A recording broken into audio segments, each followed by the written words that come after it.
Hello everyone. I'm Anita. I'm a holistic nutritionist, a health and wellness coach. I help busy people make lifestyle modifications for a healthier living. I'm going to be speaking about PCOD or polycystic ovarian syndrome or disease. Okay, now this is a condition which has become very prevalent in our country in children as young as 13, 14 years having this, and even as they grow older. So PCOD or PCOS is one of the major causes of infertility in most women. What I'm going to be speaking about today is one vitamin deficiency that could have actually led to having PCOD or PCOS in the long run. Okay, so the name of the vitamin is vitamin D. Now, vitamin D, as we know, is a sunshine vitamin. And in a country like ours, which is a sun rich country, we having vitamin D deficiency is something that we have to think about saying, why do we have it? We kind of get sun exposure all the time, and still we are having vitamin D deficiency is something that's very difficult to digest. Now, why vitamin D is so important? Vitamin D is a major hormone in the body. It's not just a vitamin, it's a hormone in the body, which means to say all the cells in our body have a receptor for this. That means to say vitamin D can enter our cells without the aid of anything else. So vitamin D plays a major role in our hormone balancing, in our metabolic health, in our bone density. If you are diabetic or hypertensive, vitamin D is very important for you as well. So all these health related conditions are some, or lifestyle related conditions are somewhere related to the amount of vitamin D that we have in our body. Okay, so why did vitamin D actually become deficit? We have to step one step behind and look at this picture, because vitamin D requires good fat in our diet to get absorbed. So if we are low on good fat in our diet, automatically the vitamin D that, even though we are getting exposed to the sun, might not be absorbing in our body. Okay, so what are the good sources of good fat in the diet? The number one is ghee. Good fat in terms of ghee, which people must have eliminated because thinking ghee is making me fat. But moderate usage of good fats in the diet is always advisable. You are not supposed to eliminate fats out of your diet completely. You will have to include them in moderate quantities. Okay, so that doesn't mean you deep fry foods in ghee, but at least include 3 teaspoons of ghee a day. The next important requirement is nuts.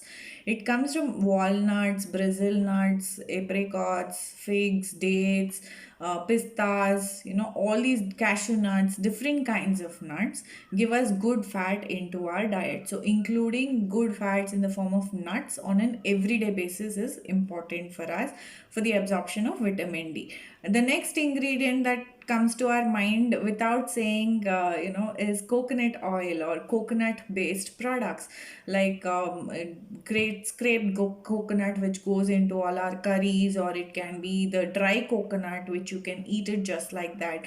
So these are things that you should be including every day so that your body is getting good fats, and these good fats help in absorption of vitamin D. Not only does good fat help in absorption of vitamin D, but it also helps in the absorption of vitamin A, E, and K. So all these are called fat soluble vitamins, and these require good fat in the diet to be absorbed. So even though you're taking all these ingredients in the form of food, or you're consuming it in the form of supplements, but there's no good fat in your diet, then the absorption is all gone for a waste. So there's no absorption happening of these vitamins in the body. So it becomes important that we consume this. So that is step number one.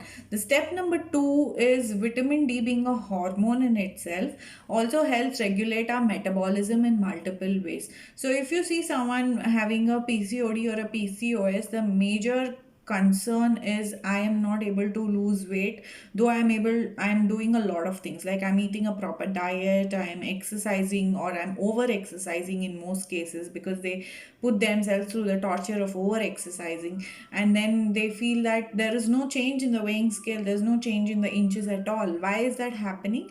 Is because probably your vitamin D levels are so low that your body, in spite of trying to build up the metabolism, is not able to build it up.